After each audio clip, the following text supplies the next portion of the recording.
son shot himself? Oh, my wife! Your wife. In early 2021, 48-year-old Kendy Howard finally had her life going in the direction she'd been planning for months. She'd bought a new house and rekindled her relationship with her high school sweetheart and had informed her husband of 27 years, Dan Howard, that she wanted a divorce. 4 days later, she would be dead. Kendy Ann Howard was born on April 30th, 1972, in Orofino, Idaho, to Janie and Wendell Wilkins. As a child, her family moved around a bit before settling in Camilla, where Kendy spent most of her life. She was described as a vibrant and outgoing individual who loved the outdoors. Shortly after graduating from Camilla High School in 1991, she gave birth to her daughter, Brooke. A couple of years later, in 1993 or 1994, she married Daniel Howard, who went by Dan and was a former Marine who'd recently transitioned into a career as an Idaho State Police trooper. Kendy thought she had found the man of her dreams. According to her daughter, her mom found Dan handsome and said he provided her with a sense of security. In late 1999 or early 2000, their family grew a little larger after the birth of their son, Wyatt. By all outward appearances, they seemed like a strong, affectionate couple, but behind closed doors, Dan was a very controlling individual. He believed her money was his, and his money was his. Unfortunately, the issue over money became a long-standing friction in the marriage. They had $2 million in assets, and Dan controlled every aspect of it. He wasn't always like that, but in 2011, an unfortunate incident changed his life forever. That year, while on duty as a state trooper, he fatally shot a woman during a high-stress situation. On February 2, 2011, Dan attempted to stop a vehicle for speeding in northern Idaho. The driver was a fugitive named Mark Makopit, and he led Dan on a high-speed chase that reached speeds of 100 miles per hour. After a head-on collision between the two vehicles, Dan, believing Mark was trying to back into him, got out of his patrol car and fired 14 shots into his Jeep. One of those bullets struck and killed Mark's wife, 40-year-old Christy Little. Afterward, he was placed on leave for 9 months while the Kootenai County Prosecutor's Office investigated the shooting. They eventually ruled that he was justified in his actions, concluding he had reason to believe Mark posed an immediate threat to himself and others. Unfortunately, during his time off, his friends and family said he went to a really dark place.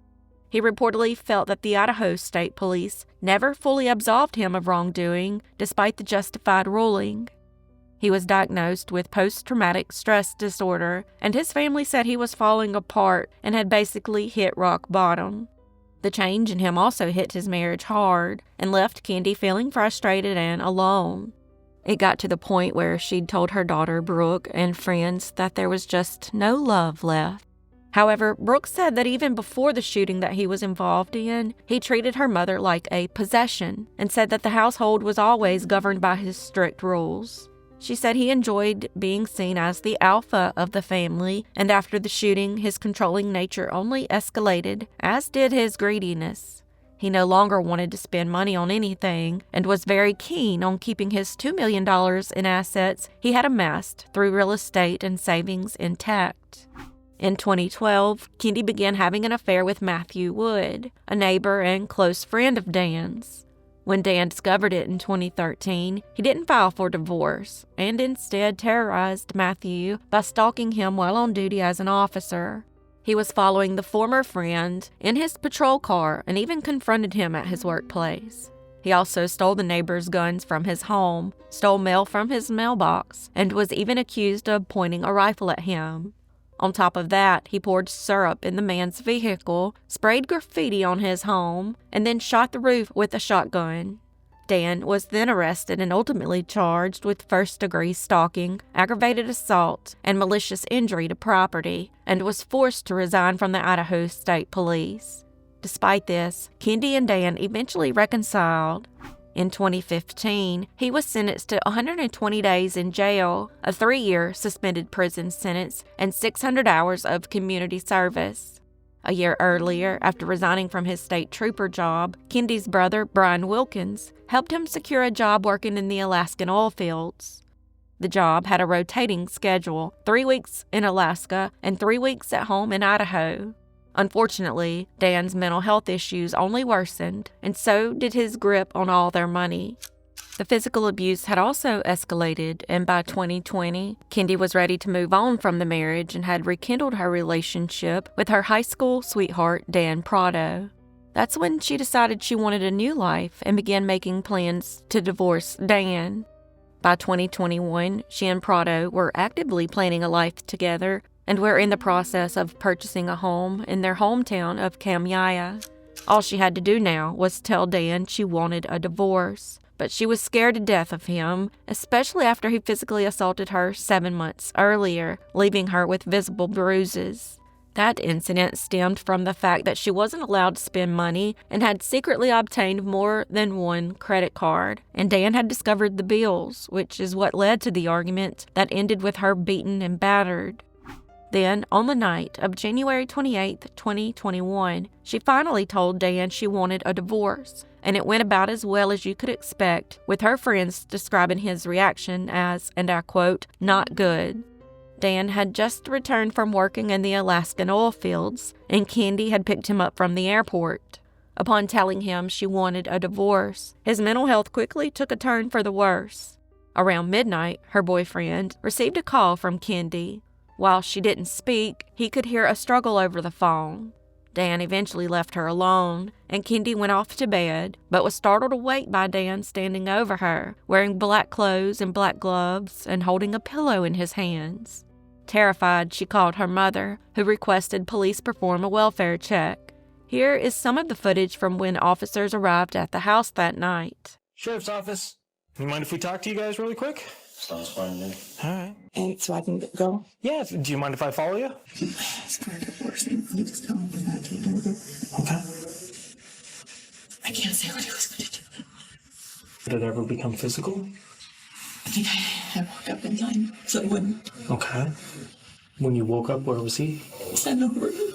While officers suspected Kendy had been physically assaulted, she would never come out and explicitly say it, terrified that officers wouldn't believe her due to Dan's status as a former state trooper. To defuse the situation, the responding officer stayed at the home until Kendy could safely pack a bag and leave for the night. Dan reportedly remained calm and even tried to play the victim, telling the officers he was just a husband who was hurting because his wife wanted a divorce. Immediately following the incident, Dan began investigating Kendy's activities and quickly discovered the affair with Prado and the fact that he was a real estate agent working with her to buy a new home. At this point, Dan's anger was growing out of control, and so was his fear of losing his $2 million in assets that Kendy stood to gain a portion of in the upcoming divorce. Then came February 2nd, 2021. Kendy had no further plans to remain in the home with Dan and spent the day packing her belongings. Dan was also present in the home most of the day. At 10:43 p.m., Dan called 911. My wife. She shot herself. Dan, I'm sorry. I need you to take a deep breath for me so we can get people headed to you. Said your son shot himself? Oh, my wife. Your wife. During the call, Dan can be heard sobbing and crying. He said he'd been in another part of the house filling out divorce paperwork when he heard a thud or a bang.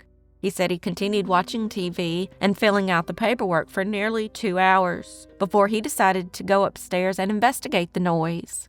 He claimed that's when he discovered Kendy dead in the primary bathroom. However, investigators found this odd because if anyone was going to know what a gunshot sounds like inside a house, it was Dan. He had served in the Marines, was a firearm instructor, and had been part of a SWAT team. When officers arrived, they found Kendy nude in the bathtub with a single gunshot wound. The entry wound was in her mouth, and the gun in the water. On the surface, the scene lined up with what Dan had said, but the closer investigators looked, the more it appeared to be a staged scene. While officers were inside checking on the scene, Dan stood outside with another officer, acting very strangely. Oh my God. When lead investigator, Detective Sergeant Kenneth Lawton, arrived at the scene, he immediately took notice of the lack of blood in the bathtub, which wasn't consistent with that type of wound. He also found it strange that the dryer was running with a load of towels and linens in it and 6 minutes left to go. He researched the dryer, determined how long that particular cycle ran, and found it started at 10:42 p.m., 1 minute before Dan called 911. How could Dan have been downstairs doing laundry if he was upstairs finding his wife's body? Detective Lawton also took issue with Dan's comment about Kendy being cold to the touch, despite the water in the bathtub still being warm when officers arrived. It also appeared Dan had recently showered, and in the master bedroom, there were signs of a struggle, such as broken glass on the floor. However, what really raised the detective's suspicions was Brooke's reaction when Dan called her on speakerphone in front of investigators and informed her of her mother's death. No. What are you talking about? She just accused Dan of being involved. That call immediately changed the investigation, as Detective Lawton had overheard the accusation and quickly locked on to it. He knew if a family member was immediately throwing an accusation, there had to be something to it. She just accused you of this? No. That's what it sounded like. Why would she do that, Dan? Why would she think you did this? Somebody that angry in a long time, because I was not expecting anything like that. I was across the room and I could hear her. Oh, I know. She's angry. Because I gotta tell you, that phone call put chills down my spine. Did it, didn't it? I didn't think so, but now, after listening to that, I think you didn't you? How the hell, she wasn't here? Dan reacted defensively, which only worsened when he was asked to submit to a gunshot residue test. He wasn't happy, but agreed to take the test. While waiting for it to be administered, he began putting his hands in his coat pockets, noticeably twisting and turning them. The detectives had to tell him to stop and remove his hands from his pockets, believing he was intentionally trying to rub off any remaining residue from his skin. Dan then told them that they might find GSR on his hands because he had fired his Glock earlier that day to test new sights. It's unclear what the results of the GSR test were, but it didn't matter because it was his response that was used against him later. In total, Detective Lawton spent 9 hours at the crime scene collecting evidence. While the detective suspected Dan had murdered his wife, he still had to build a case against him. Unfortunately, Detective Lawton's case was hindered by an incomplete first autopsy performed by Dr. John Howard. All the examiner ruled was that the gunshot did in fact enter through her mouth, but couldn't determine if it was the result of homicide or self-inflicted. He then ruled her death undetermined. With the autopsy basically incomplete, they brought in Dr. Jennifer Nara, a forensic pathologist, and asked her to take a look. She found that the bullet that had killed Kendy had taken a downward path through her mouth and tongue, which she noted was highly unusual, as self-inflicted gunshot wounds to the mouth typically travel straight back or slightly upward. She was also shocked to find 30-plus bruises on Kendy's body that were never noted by Dr. John Howard. She also took note of the lack of blood in the bathtub, and it told her one thing.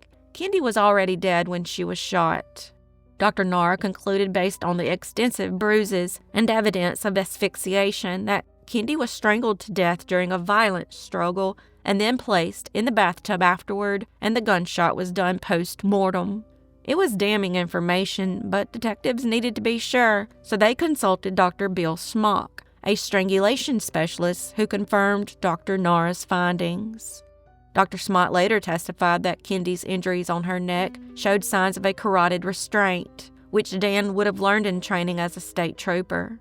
Over 2 years later, on April 21st, 2023, after a lengthy investigation, Dan was arrested and charged with first-degree murder and domestic battery, stemming from the incident 7 months before Kendy's death.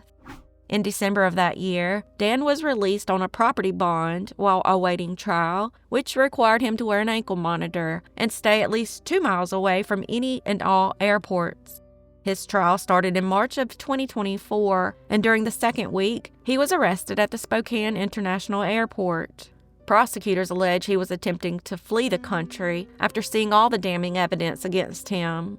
However, his defense claimed he was simply helping a friend return a rental car and had forgotten the airport restriction. During his arrest, police found a handgun under the driver's seat of the rental car Dan was in. Although his friend claimed the gun was his, prosecutors argued that Dan intended to meet force with force. He was either going to escape or die trying. Once he was back in custody, the trial continued. Prosecutors argued that he murdered Kendy because he didn't want to divide roughly $2 million in shared assets during the divorce. In the end, jurors agreed, and on March 19, 2024, Dan was found guilty of murder, but of the lesser charge of second-degree murder and guilty of domestic battery. During his sentencing hearing on May 23, 2024, he had this to say. I'm not that monster, I assure you, that people are portrayed to be. I'm not that animal. But Your Honor is about a sentence in this man in prison. The judge disagreed with Dan's self-assessment and in his own words called him a remorseless killer who acted out of pride, greed, and anger. He was then sentenced to life in prison without the possibility of parole. As of today, Dan remains incarcerated at the Idaho State Correctional Institution in Boise, Idaho.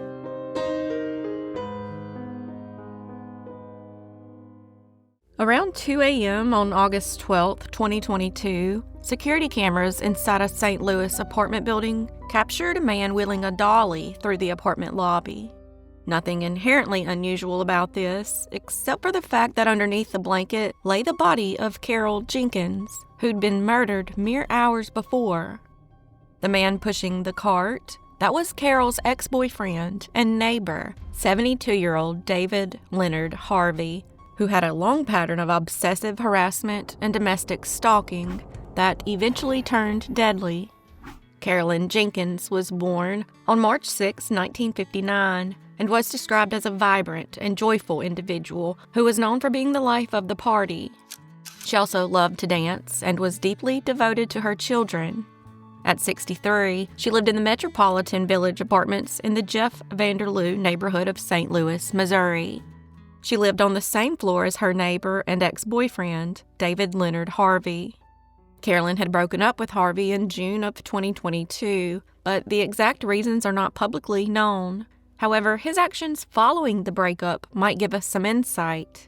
Immediately following the split, Harvey began a relentless campaign of harassment, which included breaking into her apartment and going through her personal belongings. Carol was terrified and began making repeated complaints to the apartment's management. She also filed a police report and ultimately changed her own locks in an effort to keep him out. Unfortunately, it didn't work, and it was later discovered that management had given Harvey a key to Carol's apartment. It's unclear if Carol was aware, but Harvey had a history of violence, including being charged with the 2015 murder of a pregnant woman. While he was acquitted of the murder, he was convicted on gun charges. The victim in that case was India Blake, a 30-year-old pregnant mother of 5. She'd been shot in the head, and her body left in an alley in North St. Louis in September of 2015. This allegedly occurred after an argument in a backyard.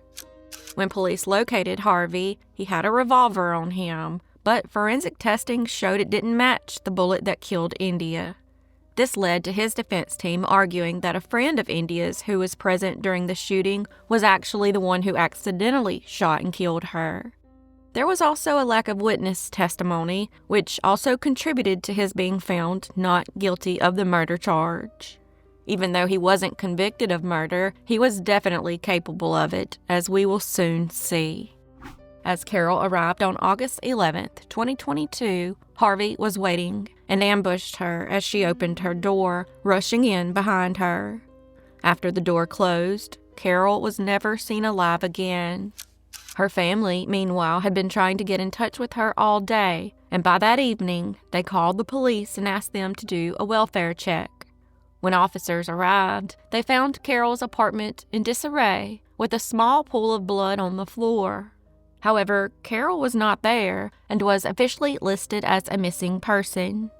After the officers left, surveillance cameras captured both Harvey and John Day, a 73-year-old neighbor of Carol's, wheeling a dolly with Carol's body on it out of the building, even past the on-duty security guard.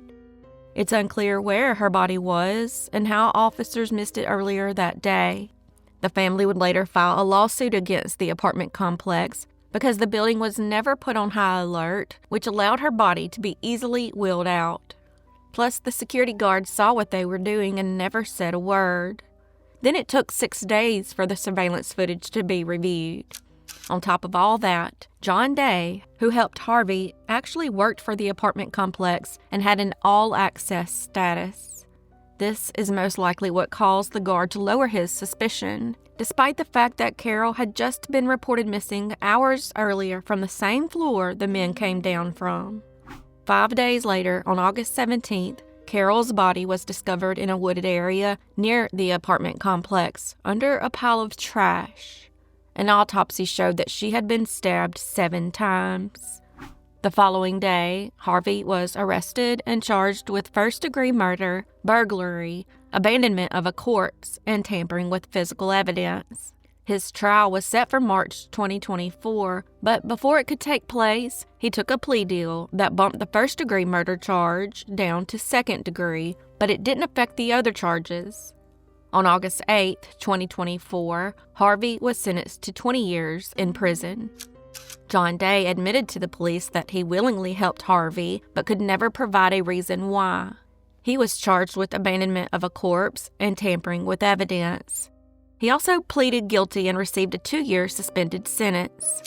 As for the family's lawsuit, it involves the Sansone Group, which manages the apartment complex, and Anthony's Empire Security, which handles the building's security.